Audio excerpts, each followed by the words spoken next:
This year, 65 people have died of drugs here up to now, and the year isn't over. We're in a really deprived part of the country. 51% of people here in Bournemouth, BCP area, living in deprivation. We've got the biggest homeless community outside of central London. The death rate is because of the nitrazines. They're being added to drugs, and I've witnessed how helpless paramedics are when these are mixed with drugs. I've seen people get their adrenaline shots 4 times and still go back down. If you're doing drugs, you're basically playing Russian roulette with your life. Now we get targeted with London drug gangs, county line drug gangs coming down. The police are working very hard to try to disperse and find out who these people are. But the side effects of that, obviously, is there are deaths from it, which is very sad. So you just sleep in rough on the street? Yeah, under the pier in Bournemouth. So can you tell me what happened when you got attacked? I don't remember anything. Totally smashed on with bottom half of my face. 9 fractures to the skull, fracture to the back of my skull, neck. 2 brain bleeds and a brain swell. Somebody videoed it and he was stamping up and down on my head. I was pronounced dead at the scene, and then they had to get me back to life and put me in the helicopter. And then I was transferred from there to the Portland unit, high dependency unit of Port. I spent months and months in there, learning how to walk, talk, swallow, where you can get back together. Yeah, I know he done it. He's in prison at the minute, 7 years. Did you know him? Yeah. He was homeless as well, yeah. I started doing the big issue again, and I don't know if you seen me on the telly the other day when I was on Prince William's documentary about homelessness. It was absolutely amazing. It was brilliant. I'm hoping to meet him again. He just asked me about being homeless and this, that and the other, bought me lunch. More than 20 years ago, relationship breakdown, family breakdown. The usual. I left St Helens, where I come from, thumbed a lift on the M6. Guy pulled over, asked me where I was going down south. I asked him where he was going, he said Bournemouth. That's how I ended up here. If you're homeless, you're on the street, you might as well come to Bournemouth because it's a seaside town, it's a holiday destination. People seem to be more generous and more giving. Nobody chooses to sleep in a tent, especially not this time of year, where it could cost you your life. I split up with my ex-partner, the mother of my 2 children, and therefore I become homeless and then got in a bad way. But now I see my kids every single day now. Ever since I got out of the hospital, when I was in the coma, the police rushed her to the hospital to kiss goodbye to my body, basically.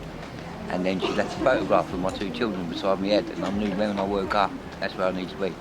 And now I've got a flat at the other end of the road to where they live. I get on the bus with my son when he goes to school in the morning. It's brilliant.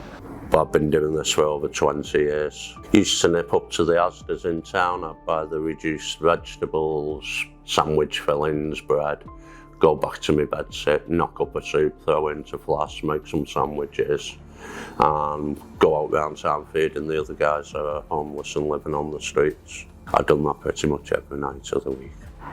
I knew what it was like to be homeless, alone. I was, trying to save lives and make that discomfort a bit easier. I was unfortunately made homeless by my dad's illness, and subsequently I've had to endure 3 to 4 months of mental pain, isolation, and a distinct lack of systemic support.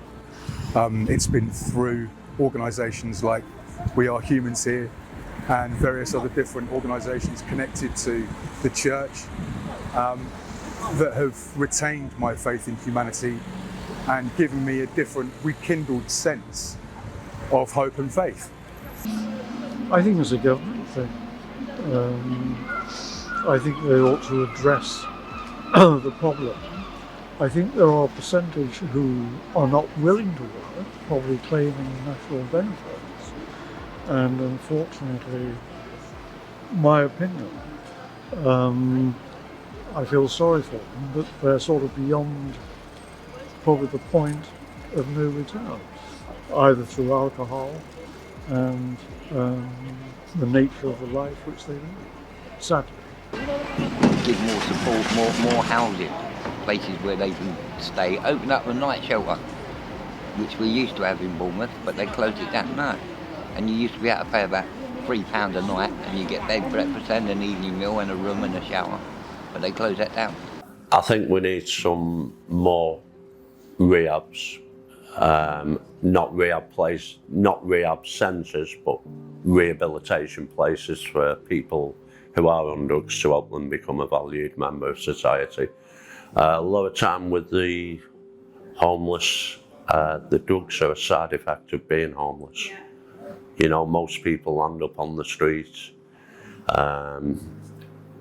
They'll be holding down a job for a few weeks, and as they get deeper into the mire, they'll lose a job, they'll suffer with depression. There's no mental health services out there anymore. Mental health is also playing a massive part on homelessness, because there aren't the services, they're left to fend for themselves. And if you've got mental illness, you can't manage your life, you need assistance with that. That assistance is not there anymore. I purely volunteer, I hold down another 2 jobs as well. One is public event work.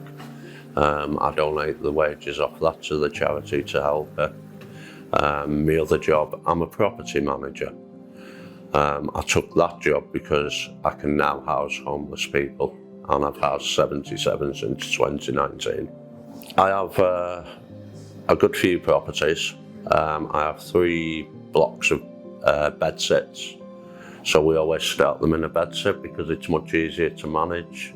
They've got their own kitchen in the bed sits. The only bills they have is for the shower use and for the electric they actually use in their room. Every bed sit has its own kitchen. We keep the rent so that the benefits cover the rent, so they're not having to go into the personal allowance and suffer. Benefit system. We help them, we support them all the way through it. So we allow homeless people as well to use our address here as a care of address, so they can secure a bank account, they can have documents sent here, and it's a safe address. It's a vicious circle, and once you're in that whirlpool, it's really hard to get out of.